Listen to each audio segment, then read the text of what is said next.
কিছু সম্পর্ক রক্তের নয়, ছোটবেলারও নয়, অথচ সময়ের সঙ্গে সঙ্গে সেই সম্পর্ক হয়ে ওঠে পরিবারের মতো আপন। শরৎ আর আমার বন্ধুত্বের গল্পটাও ঠিক তেমনটাই। আমরা কেউ কারোর ছোটবেলার বন্ধু নই, একই স্কুলেও পড়িনি।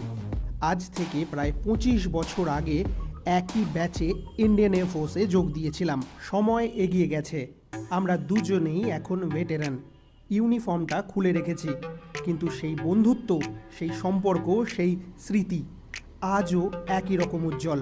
2026-এর স্বাধীনতা দিবসের এই বিশেষ দিনে আমরা পৌঁছে গেলাম শরতের বাড়িতে। দিনটা শুরু হলো দারুণ এক আনন্দ নিয়ে।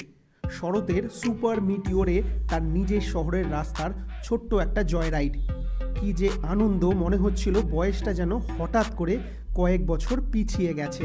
ইন্ডিয়ান এয়ারফোর্সে ট্রেনিং, দায়িত্ব, পোস্টিং, ব্যস্ততা, জীবনের নানা ওঠাপড়ার মধ্যে দিয়ে আমরা এগিয়ে চলেছি।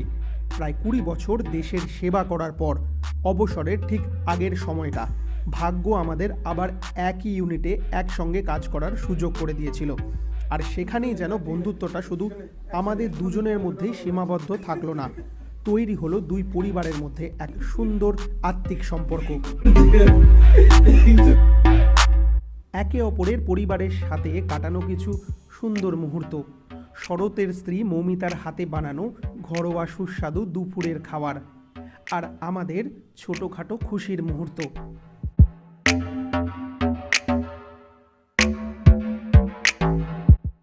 সব কিছুতেই ছিল আন্তরিকতা, আপন করে নেওয়ার উষ্ণতা। আর আমার ছেলে যখন মুমু দিদির সঙ্গে সময় কাটাচ্ছিল, তখন মনে হচ্ছিল এই তো সেই ছোট্ট মুমু, যাকে একদিন দেখেছিলাম ছোট্ট মেয়ে হিসেবে। আজ সে অনেক বড় হয়ে গেছে। আর ছোট্ট মিষ্টু, সে তো একেবারেই আলাদা। তার হাসি, তার দুষ্টুমি, তার মিষ্টি উপস্থিতি পুরো বাড়িটাকেই যেন আনন্দে ভরিয়ে রেখেছিল। সেদিন আবার বুঝলাম, বন্ধুত্ব শুধু দুজন মানুষের মধ্যে তৈরি হয় না, কখনো কখনো সেই বন্ধুত্বের শিকড় দুই পরিবারের হৃদয়ের গভীরে গিয়ে পৌঁছয়। জীবনের এতগুলো বছর আমরা দায়িত্ব পালন করেছি, ছুটেছি, কাজ করেছি, দেশের জন্য সময় দিয়েছি। এখন জীবন একটু ধীরে এগোচ্ছে, কিন্তু এই ধরনের দিনগুলো আমাদের মনে করিয়ে দেয়, জীবন শুধু দায়িত্বের নাম নয়, জীবন কিছু সুন্দর মুহূর্ত জমিয়ে রাখারও নাম। প্রবাদে একটা কথা আছে না, মাঝে মাঝে আমাদের জীবনের অক্সিজেন সিলিন্ডার ভর্তি করে নিতে হয়।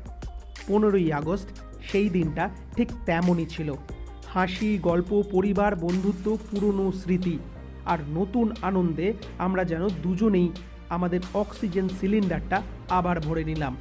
কে জানে সামনে জীবন আমাদের কোথায় নিয়ে যাবে।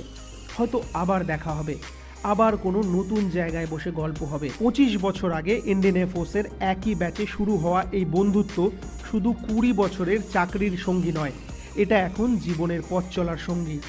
শরৎ, আমাদের এই বন্ধুত্ব এমনই থাকুক, আজ, আগামীকাল আর জীবনের শেষ দিন পর্যন্ত। আর এই দুই পরিবারের ভালোবাসা, এই আন্তরিকতা আমাদের জীবনের সব থেকে সুন্দর স্মৃতিগুলোর মধ্যে চিরকাল বেঁচে থাকুক। Please subscribe to my channel.